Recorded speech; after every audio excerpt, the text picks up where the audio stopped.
তৌসিফ ভাই বলি, জোভান ভাই বলি, কিংবা অপূর্ব ভাই, আফরান নিশো ভাই, তারা কিন্তু অনেক নতুন কো-আর্টিস্ট হিসেবে অনেকজনকে নিয়ে কাজ করেছে। কিন্তু আপনি খুব কমই দেখবেন যে একজন সিনিয়র আপু যে কিনা একটা নতুন ছেলেকে ব্রেক দিচ্ছে। ও আমার ফ্যান, অথচ ওইখানে গিয়ে আমার কোনো ফ্যান বেজ নেই, পুরো ফ্যান বেজটাই ওর। মনেই হতে পারে যে এই ছেলেপেলেগুলোকে কেন আমি স্পেস দিব, কি স্পেস দিলে তো আরও বড় হয়ে যাবে, সুযোগটা কেন দিব। বাইরে কাজ করতে গেলে যেটা হচ্ছে যে কো-আর্টিস্ট নিয়ে অনেক বেশি প্যারা খেতে হচ্ছে। যেমন অনেক কো-আর্টিস্ট বলছে যে না না করবো না, সামহাও ওর নামের পাশে একটা ট্যাগ আছে, ও এই লেভেল থেকে বের হয়ে আসছে, এর জন্য ওর সাথে করবো না। আবার অনেকেই বলছে যে ওর সাথে করবো, একটু জুনিয়র হয়ে যাচ্ছে, এখন আমি যদি ওর সাথে কাজ করি তাহলে তো আমি এবার সিনিয়র একজনের সাথে কাজ করতে পারবো না।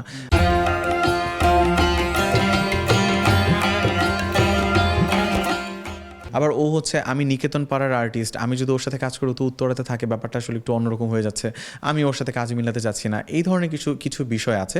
স্পেশালি আমার কাছে মনে হয় একটা ছেলে যখন ওঠার চেষ্টা করে এটা বেশি ফেস করতে হয়। কারণ কি, আমার কাছে মনে হয় একটা মেয়ে কোন জায়গার সেটা ডাজেন্ট ম্যাটার।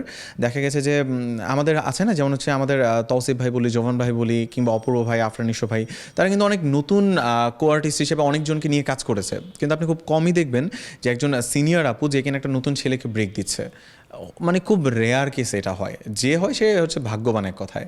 সো বিষয়টা হচ্ছে এটা, আমি অত সিনিয়রদের কথা বলছি না, যারা ইমিডিয়েট সিনিয়র আছে, কিংবা যারা হয়তো বা মিডিয়াতে যার ক্যারিয়ার 5 বছর কিংবা 7 বছর হতে পারে, সে বয়সে আমার থেকে আমার সমান কিংবা আমার থেকে একটু জুনিয়রও বটে, কিন্তু কথা হচ্ছে সে আমার সাথে কাজ করবে না।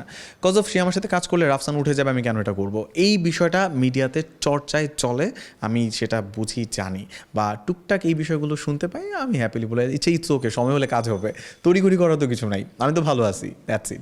এই কথাটাতেই হয়তো বা সিন্ডিকেট কথাটার সাথে কিছুটা প্রযোজ্য বলে দাবি করা যায়, যে কোথাও না কোথাও হয়তো একটা সিন্ডিকেটের ব্যাপার আছে, যে এখানে ছেলেপেলেগুলো হচ্ছে খুব অল্পতে অনেক বেশি ফ্যান ফলোয়ার নিয়ে ঘুরে বেড়ায়, কিংবা ওদের পরিচিতি অনেক বেশি। যেমন আমি আপনাকে একটা কথা বলি, আপনি বাংলাদেশের খুব প্রত্যন্ত জায়গাগুলোতে গিয়ে দেখেন, ওখানেও দেখবেন মানুষ আমাকে চিনবে, কিংবা আমার সাথে যেই ছেলে মেয়েগুলো আমরা যারা একসাথে কাজ করি ওদেরকে চিনবে।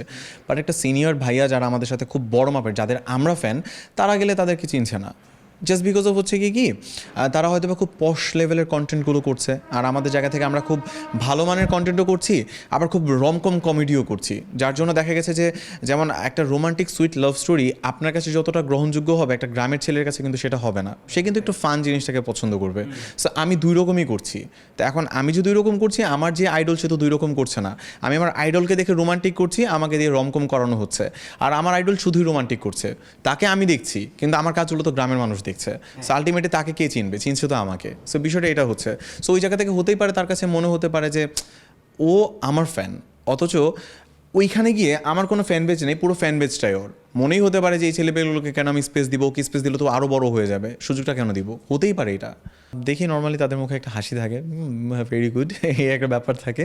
আর হচ্ছে গিয়ে আমার কাছে ভাল লাগে, আমার কাছে মনে হয় যে আমার যেই মানুষগুলো পছন্দ, কিংবা যাদেরকে দেখে আমাদের বেড়ে ওঠা, তাদের সামনে দুটো ছেলে মেয়ে এসে আমাদের সাথে পিকচার তুলছে, কথা বলছে, তো আমার কাছে মনে হয় যে এটা আমার একটা প্রাপ্য আর কি, অ্যাচিভমেন্ট। অবভিয়াসলি আমি এই বিষয়টাকে খুব প্রাউডলি দেখি।